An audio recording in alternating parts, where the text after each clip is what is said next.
एक जंगल में एक मोर और मोरनी रहते थे। जंगल में मोर मोरनी हंसी खुशी बड़े ही आराम से रहते थे। एक दिन मोरनी मोर से कहती है कि पिया जी, हमें यहाँ से चलना चाहिए, हमें वहाँ चलना चाहिए, यहाँ हमारे समाज के बहुत सारे मोर रहते हैं, हमें वहाँ पर चलना चाहिए। मोर मोरनी से कहता है कि प्रिय, हम वहाँ चलेंगे तो लड़ाई झगड़े होंगे, यहाँ हम कितने आराम से रहते हैं, हम दोनों इस जंगल में कितने सुकून से रहते हैं, हमें वहाँ चलने की क्या जरूरत है। लेकिन मोरनी जिद करने लगी तो मोर भी जान जाता है और मान भी जाता है। मोरनी की जिद करने पर वह दोनों उड़कर एक नगर में आ जाते हैं। उस नगर का राजा पशु पक्षियों की भाषा को आसानी से समझता था, क्योंकि उस राजा ने करार शास्त्र की पढ़ाई की थी और करार शास्त्र का मतलब पशु पक्षियों की भाषा आसानी से समझ पाना। वह राजा सभी पशु पक्षियों की भाषा आसानी से समझ पाता था। दोनों मोर मोरनी उसी नगर में आ जाते थे। एक दिन राजा अपनी रानी से कहता है, मुझे बहुत जोर से भूख लगी है, आज मुझे भोजन करा दीजिए। रानी राजा के लिए रसोई में जाकर एक थाली में दाल और चावल लेकर दूसरे हाथ में पानी का लोटा लेकर राजा के पास पहुंच जाती है। और रानी जैसे ही खाने की थाल राजा के पास रखती है तो थाली में एक चावल का टुकड़ा नीचे गिर जाता है। वहीं पर नीचे चींटियां घूम रही होती हैं, तो उसमें से एक चींटी और चावल के टुकड़े को लेकर जाने लगती है। राजा बैठा बैठा इस सारी घटना को देख रहा था। उस चींटी के पास में तुरंत ही एक बड़ा चीता आता है और वह चीता और चींटी से कहता है कि प्रिय, यह चावल का टुकड़ा मुझे दे दो, तुम जाकर राजा की थाली से दूसरा चावल का टुकड़ा उठा कर ले आओ। उन दोनों की बातों को राजा अच्छी तरह सुन रहा था, क्योंकि मैं राजा हर पशु पक्षी और जीव जंतुओं की भाषा समझता था। चींटी ने चीता से कहा कि नहीं, मैं नहीं जाऊंगी, अगर राजा को इस बात का पता चल गया तो राजा मुझे मार देगा।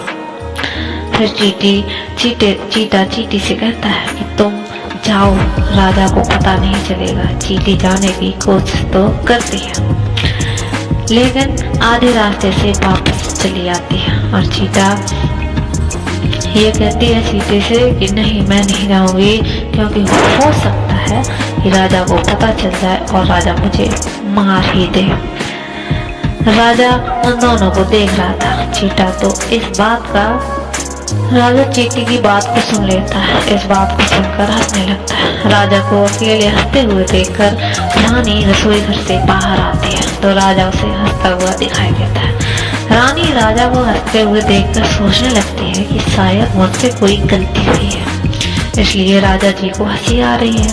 रानी राजा के पास आती है और कहती है, महाराज, क्या मुझसे कोई भूल हुई है जो आप इतने जोर से हंस रहे हैं। राजा रानी से कहती है कि नहीं, ऐसा कुछ नहीं है, मुझे बस यूं ही हंसी आ गई है। लेकिन रानी जिद करने लगती है, कहती है, आपको मुझे तो बताना पड़ेगा कि आप क्यों हंस रहे हैं।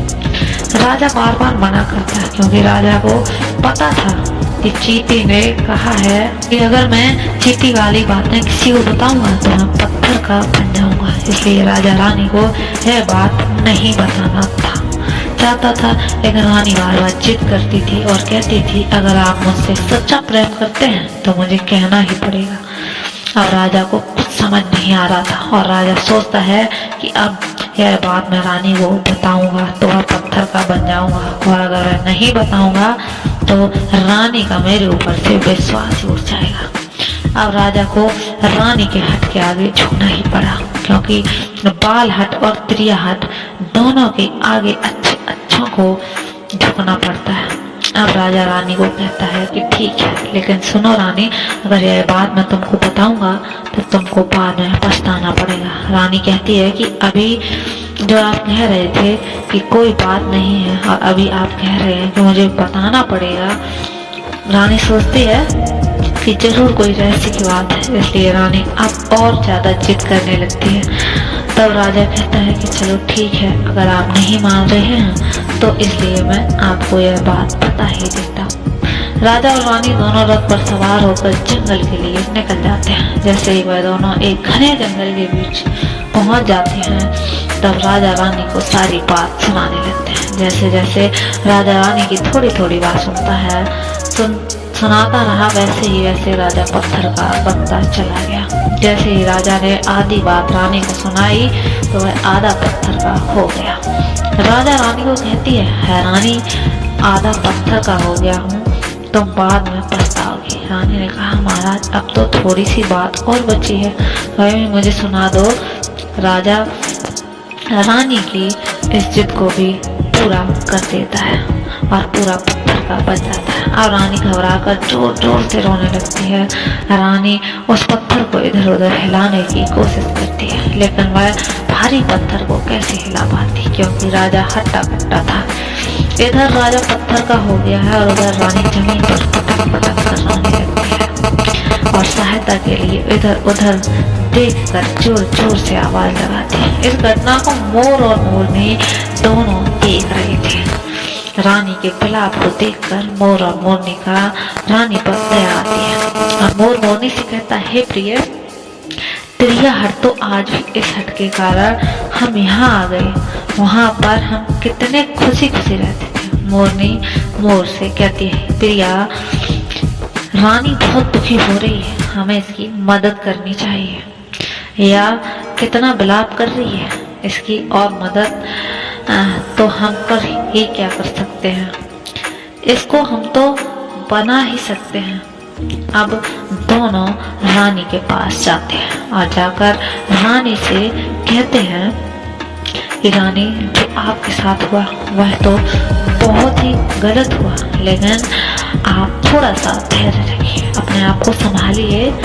आपके पीछे आपका पूरा राज्य है। अब राजा तो पत्थर का हो चुका है, अब आपके राज्य को आपको ही संभालना है। रानी मोर मोरनी की बात सुनकर कहती है कि मैं अपने राजा को नहीं छोड़ सकती और मैं भला कैसे जा सकती हूँ यहाँ से। मेरा संसार ही उजड़ गया है, क्योंकि मेरे स्वामी तो पत्थर के बन चुके हैं। अब मैं क्या करूं? रानी की यह बात सुन मोरनी कहती है कि राजा पत्थर के कैसे हो गए। रानी मोर मोरनी को वही चींटी और चीता वाली बात बताने लगती है। जैसे जैसे रानी वह बात बताती है, वैसे वैसे रानी पत्थर की होती जाती है। जैसे ही रानी ने पूरी बात बताई और रानी पूरे पत्थर की बन गई। अब मोर मोरनी दोनों बड़े दुखी हो जाते हैं। मोर मोरनी सोचते हैं कि यह नौबत हम पर भी आ सकती है, क्योंकि राजा भी और चींटों की बात से पत्थर का हो चुका है और रानी भी इस बात से पत्थर की हो चुकी है। मोर मोरनी से कहता है कि यह विपत्ति हम पर भी मरना रही है, क्योंकि स्त्रियों से कोई बात छुपती नहीं। मोरनी मोर से कहती है, प्रिया जी, हम कहीं दूर चलें क्या?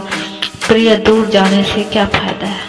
यह खतरा तो हम धरती के किसी भी कोने में चले जाएंगे, वहाँ भी हमारा पीछा नहीं छोड़ेगा।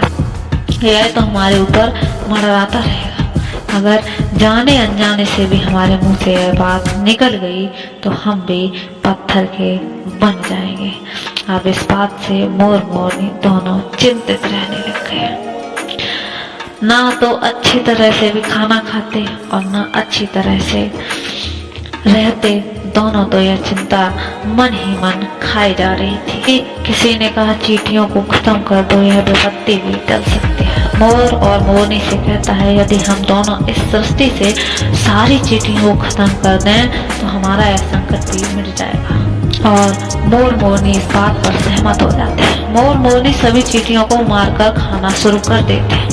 अब मोर मोरनी का इतना आतंक मच गया कि चींटियां मोर मोरनी को देखते ही इधर उधर भागने लगती, बिल खोदकर जमीन में उतर जाती और मोर मोरनी दोनों इतना ध्यान रखते कि जिधर भी चींटियां दिखाई देती तुरंत दबोच लेते। चींटियां इनके डर से बिल से बाहर नहीं निकली, बिल के अंदर ही रहती। अब चींटियां भूख के मरने लगी, क्योंकि भोजन तो बिल में बाहर मिलेगा और बिल के अंदर तो मिलता नहीं है। अब जैसे ही चींटियां भोजन के लिए बिल से बाहर निकलती तो मोर मोरनी को मारकर दोनों चींटियों को खा जाते हैं। चीता बिल के अंदर भूख से तड़पते हुए भगवान विष्णु का जाप करने लगा और भक्ति में दोनों इतने दिन हो गए कि उनका ध्यान ही नहीं रहा कि हम कहाँ हैं और कैसे। दोनों की भक्ति से प्रसन्न होकर भगवान विष्णु प्रकट हो गए और उनको कहते हैं कि तुम्हारी भक्ति के अत्यंत प्रसन्न हो, तुम्हें मांगना है तो मांग लो। दोनों ने भगवान की भक्ति की थी, इसलिए भगवान विष्णु जल्दी प्रसन्न हो गए और उनको दर्शन दे दिए। अब चींटी और चीता न जाने कितने दिनों से भूखे प्यासे थे, इसलिए दोनों ने एक ही बात कही, श्री हरि अगर आप हमें वरदान देना चाहते हैं तो हमारे पेट में गांठ लगा दीजिए, क्योंकि जब हमारे पेट ही नहीं होगा तो हम बिल से बाहर क्यों आएंगे और मोर मोरनी हमें नहीं खाएंगे। भगवान विष्णु उनकी यह बात सुनकर बोले तथास्तु और चींटियों के पेट में गांठ लग गई। अब चींटी और चीता भगवान विष्णु से बोले कि हे प्रभु, हमारे पेट में गांठ तो लग गई, लेकिन अभी भी हमें मोर मोरनी से खतरा है, क्योंकि मोर मोरनी बाहर हमारा इंतजार कर रहे हैं। जैसे ही हम बाहर जाएंगे और वैसे ही हमें वो खा जाएंगे। भगवान विष्णु चींटी और चीता मोर और मोरनी के पास जाते हैं।